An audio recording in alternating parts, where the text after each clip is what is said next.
Good morning భయ్యా. Sorry బండి miss అయింది. మిడ్ నైట్కి 3 గంటల దూరంలో ఉంటే ఇప్పుడు మార్నింగ్ ఏంటి పతాంజీ? గుడ్ మార్నింగ్ అనేది మార్నింగ్ కలిసినప్పుడే చెప్పాల్సిన పనేం లేదు భయ్యా. ఒక మనిషి ఇంకో మనిషిని ఎప్పుడు కలిసినా గుడ్ మార్నింగ్తో స్టార్ట్ చేయొచ్చు.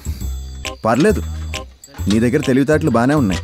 తెలివితేటలు అనేవి మా బామ్మతో మొదలై నాతో కొనసాగుతుంది బ్రో. నీ బామ్మతో మొదలైందా? అయితే నీతో ఏం చేస్తాను చూడు. ఏమైంది భయ్యా? రాత్రి 5 నిమిషాలు వస్తానని చెప్పి నన్ను ఒంటరిగా వదిలేసి ఇప్పుడు బామ్మ బందర్ లడ్డు అంటావా? రాత్రి మర్చిపోలేని రాలేని అనుభవం అక్కడ, అందుకే లేట్ ఇక్కడ. నైట్ నాకు 2 మర్చిపోలేని, 1 గుర్తు పెట్టుకునే 3 అనుభవాలు ఇక్కడ. నీకు కూడానా? అది 3 అనుభవాలా? సంతోషం సమస్యల నుంచి పుట్టుకొచ్చేవే కదా పతాంజీ అనుభవాలు. కరెక్టే భయ్యో, నీలో కన్ఫ్యూజన్ కంటే క్లారిటీ ఎక్కువ ఉంది. రాత్రి నర్తనశాల వెళ్ళానా? రంభ, ఊర్వశి, మేనక ఒక్కో రూమ్లో ఒక్కో పెయింటింగ్.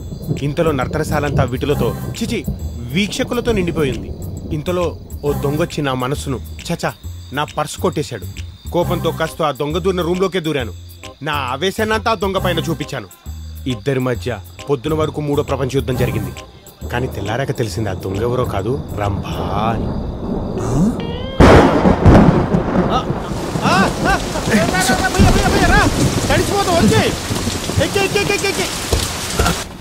అమ్మయ్యా అమ్మయ్యా, తడిసిపోయావా?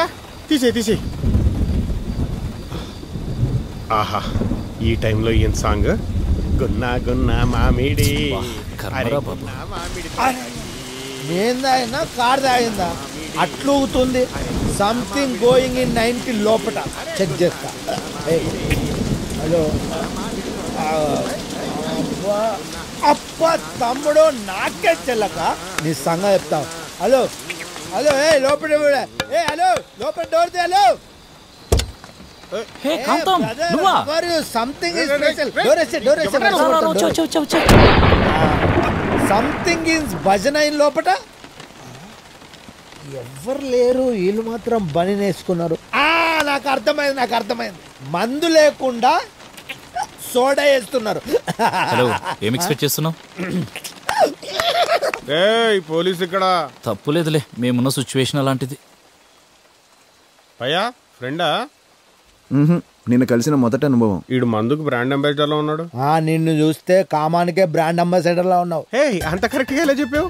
నేను క్లారిటీ కోసమే కోటర్ వేస్తా, అదే 90 వేస్తే ఎవరినైనా స్కాన్ చేయగలుగుతా. అవునా? అంత మల్టీ టాలెంటెడ్ నువ్వు? కరెక్ట్. ఐఎమ్ కాంతారావు, కోటర్ కాంతారావు. పతాంజా రామ్దేవ్ బాబు పెట్టాడా? కాదు, మా బాబే పెట్టాడు.